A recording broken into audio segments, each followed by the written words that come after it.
په کندهار ولایت کې د موبل فرنیچر جوړونې د صنعت له ودې څخه هیله مند دي. په کندهار ولایت کې دغه برخې صنعتکاران وایي چې موبل برخه کې ځان بسنې ته رسیدلي دي او د باکیفیته موبل فرنیچر په جوړولو سره د هغه د وارداتو مخه یې هم نیولې ده. د دوی په خبره د موبل فرنیچر په تولید کې وړتیا لري او د کندهار سربیره خلک په نورو ولایتونو کې هم د دوی تولیدات خوښوي. موږ د کندهار په ښار کې ولسوالیانو ته مستو او ولایتونو ته لکه کلات دی، هلمند دی، دغه ولایتونو ټولو ته استو. پخوا فرنیچر تاسو ته معلومه وه چې چین و ایران و پاکستان و دغه ځای سره راوړل کېدی. کله چې به راوړل دلته بیا به مات سو، ارزښت به د لاسه ورکړي، نو قیمت به هم ګران و. نو اوس یې موږ خپله دلې جوړوو. کیفیت یې ډېر ښه کیفیت دی. ګټه یې دا ده چې مخته موږ د چین څخه دغه شیان راوړله، کیفیت یې کمزوری و، او اوس چې په خپل هېواد کې جوړوو په ښه کیفیت سره یې جوړوو.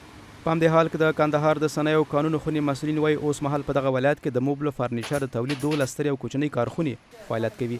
دوی زیاتوي چې د دې صنعتګرو د تولید کچه تر 80 سلنه پورې د دې ولایت د بازار اړتیاوې پوره کړي دي او د وارداتو مخه یې هم نیولې ده.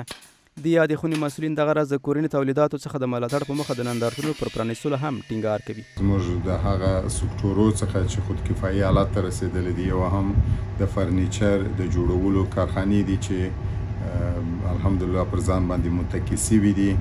نور اړتیا نشته چې موږ د چین او د نورو هیوادو څخه فرنیچر وارد کو.